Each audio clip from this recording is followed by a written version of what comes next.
철로 역정.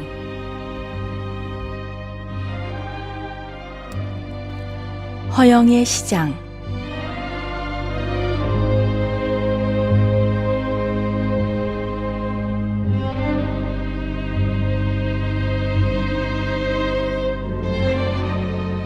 크리스천과 믿음이 이 광야를 거의 다 빠져나올 때쯤 믿음은 우연히 뒤를 돌아다 보았다. 그랬더니 뒤에서는 그가 아는 어떤 남자가 따라오고 있었다. 저기 오는 분을 아십니까? 믿음이 물었다. 그 소리에 크리스천이 돌아보며 말했다. 제 좋은 친구인 전도자님이 오시는군요. 저분은 제게도 좋은 친구시죠. 저에게 좁은 문으로 가라고 일러주신 분이시거든요. 믿음이 말했다. 전도자는 이들에게 다가와서 인사를 했다. 안녕들 하십니까? 두 분을 도와준 모든 이들에게도 평안이 있기를 빕니다. 반갑습니다, 전도자님.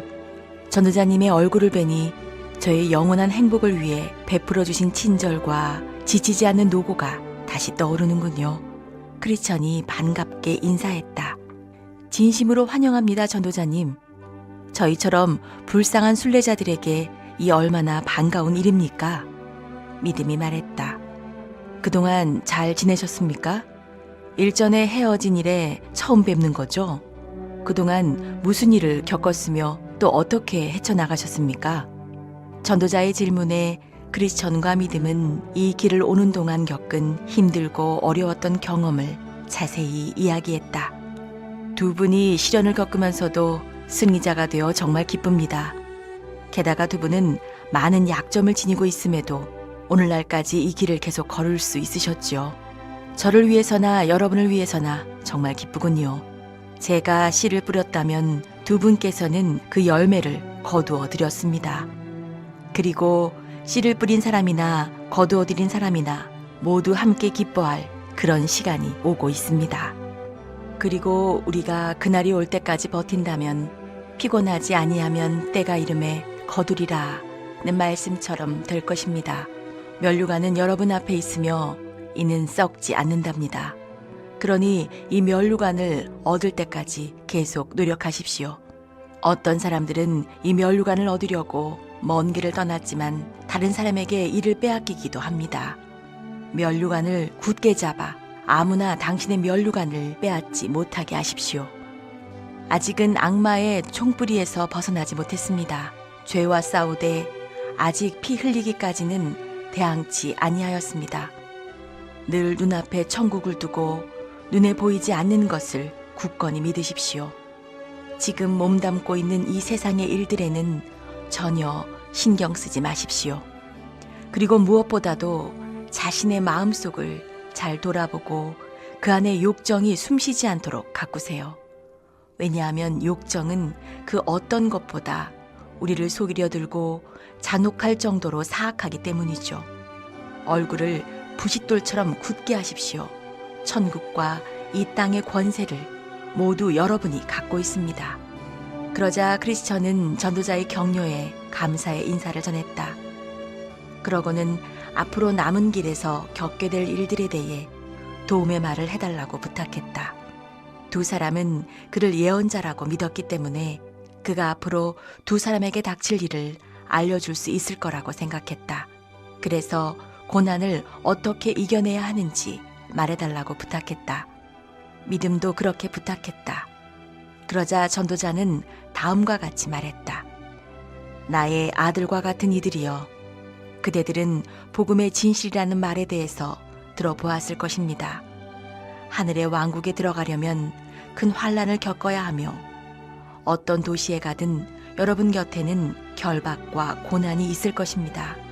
그러니 이런 일들을 겪지 아니하고 순례의 먼 여정을 마무리 지을 수 있으리라는 기대는 하지 말아야 합니다. 이미 이런 말씀의 진리에 대해서는 어느 정도 아셨을 터이며 앞으로도 좀 더 겪게 될 테니까요. 이제 보다시피 이 광야를 거의 다 건너왔고 얼마 안 있으면 저 앞에 마을이 하나 보일 것입니다. 저 마을에서는 적들이 여러분을 둘러싸고 괴롭히다가 결국 여러분을 죽이고 말 겁니다. 두 분 중 한 명 또는 두 명 다 비로소 신앙 고백을 증명해 보여야 합니다. 하지만 죽는 순간까지 신실한 모습을 보이면 하나님께서 생명의 면류관을 주실 것입니다.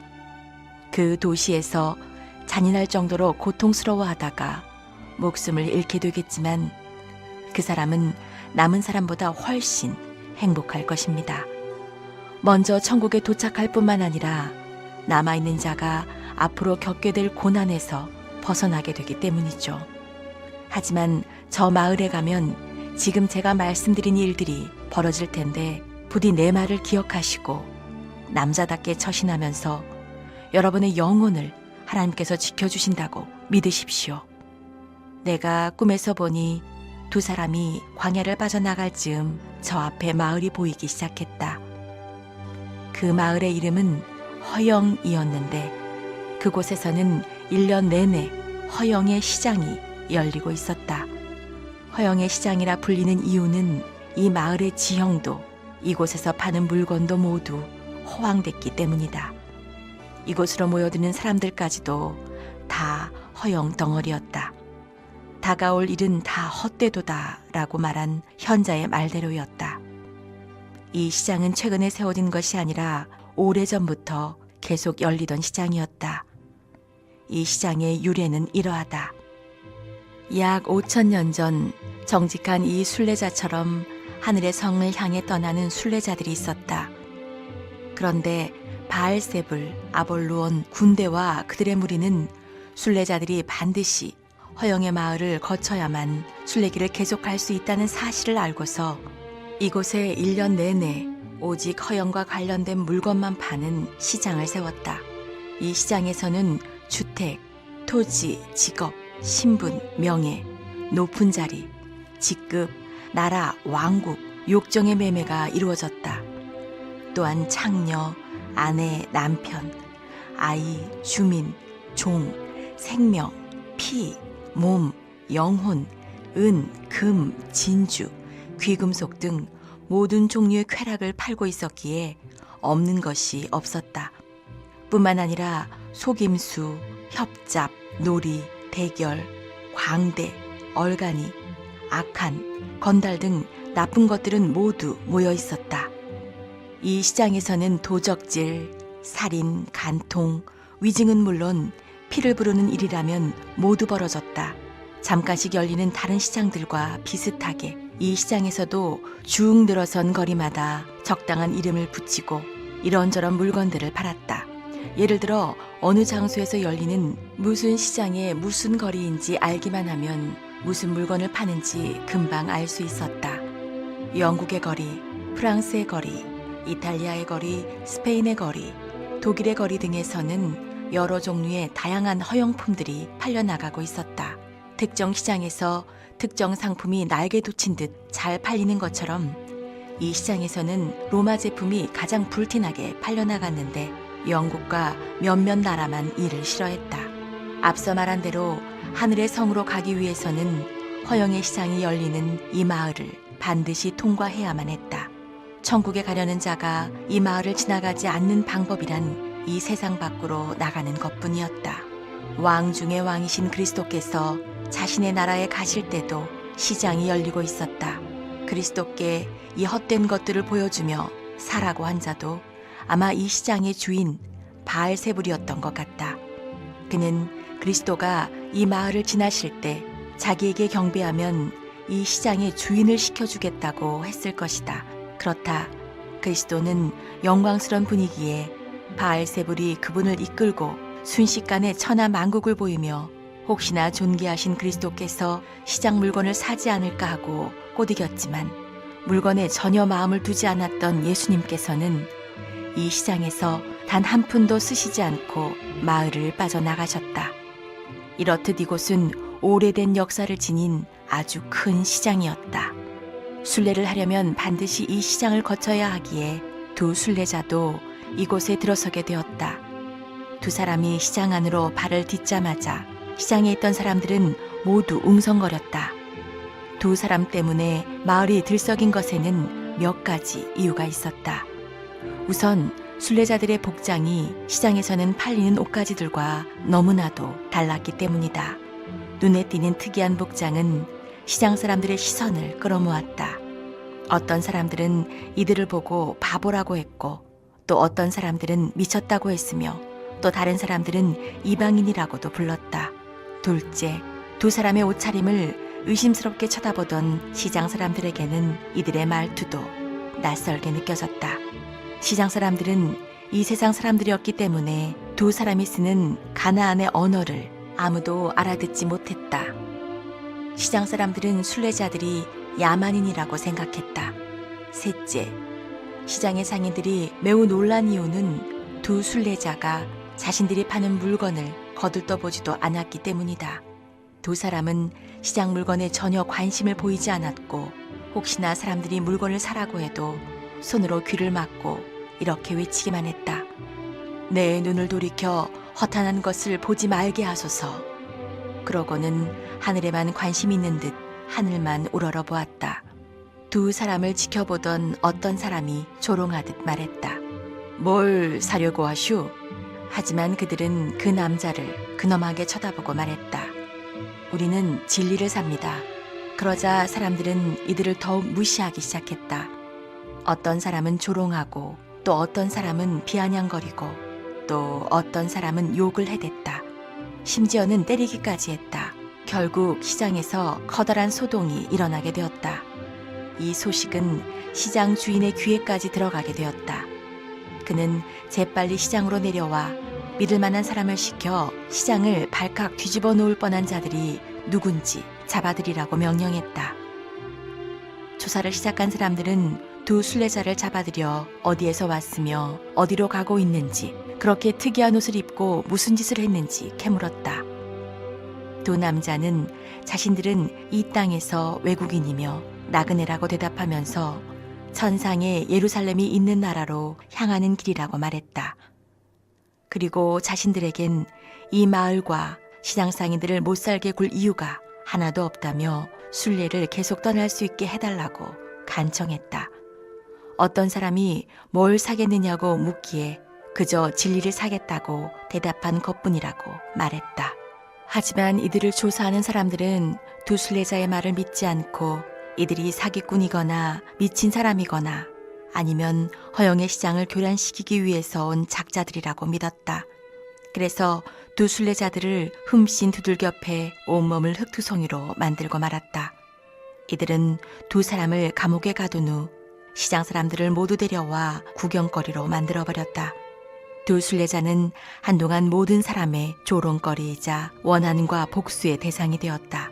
시장 주인은 이 사태를 보며 웃기만 했다. 하지만 두 남자는 고통을 참아내며 욕설을 욕설로 갚지 않고 오히려 축복의 말을 해주었다.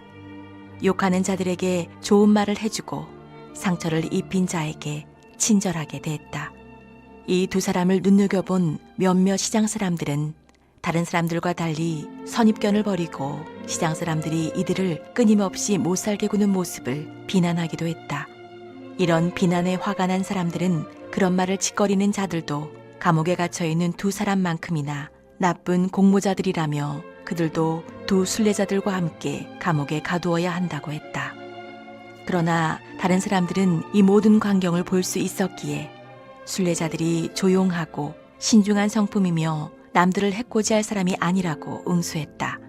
그러면서 시장 사람들에게 흠씬 두들겨 맞은 두 순례자보다 이 시장에서 물건을 파는 사람 중에 감옥에 들어가 웃음거리가 돼야 할 사람이 더 많다고 했다.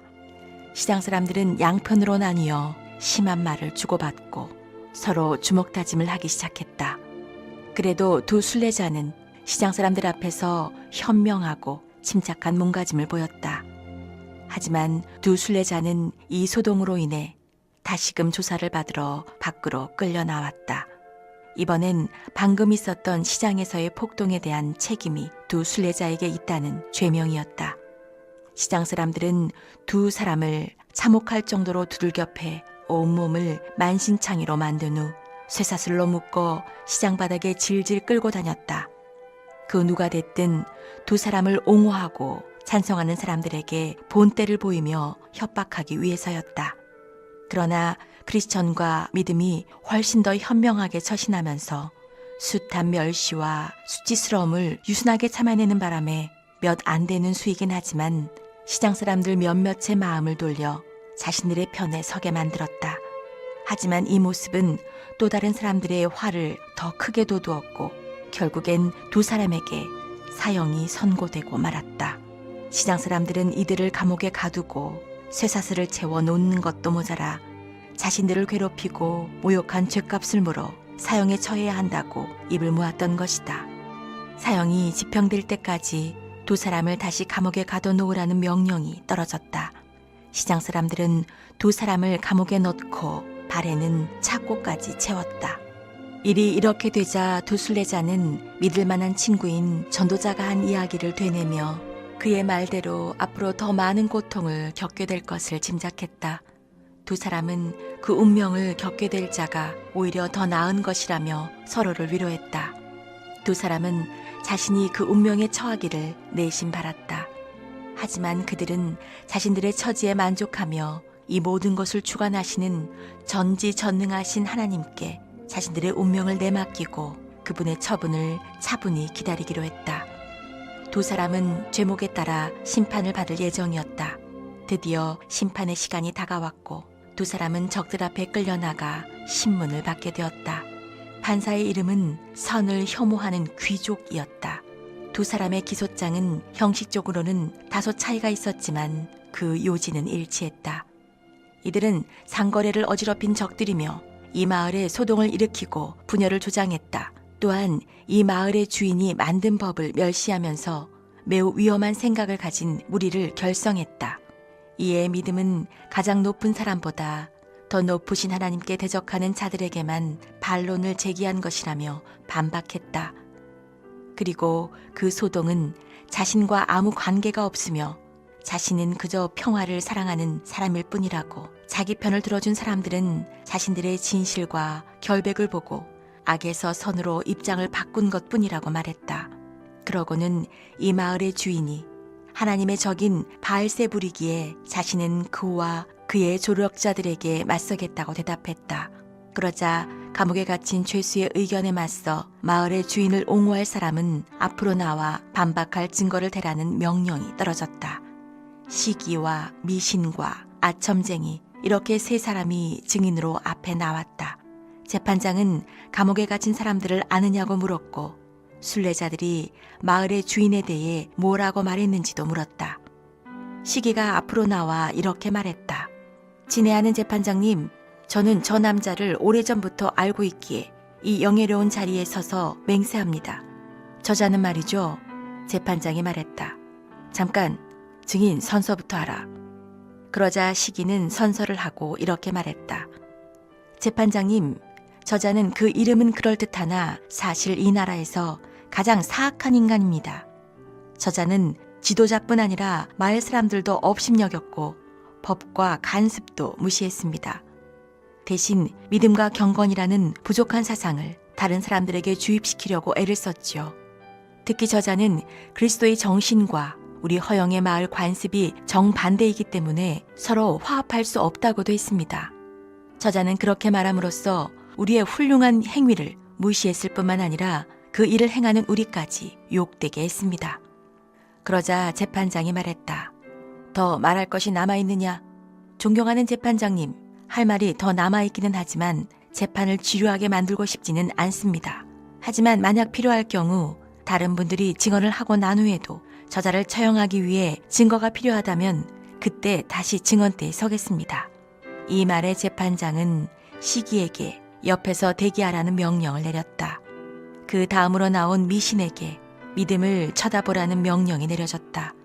재판장은 미신에게 믿음이 지도자에 대해 뭐라고 했는지 아느냐고 물었다. 선서를 한 후 미신이 입을 열었다. 진행하는 재판장님, 저는 저자를 잘 알지 못하며 앞으로도 더 알고 싶지도 않습니다.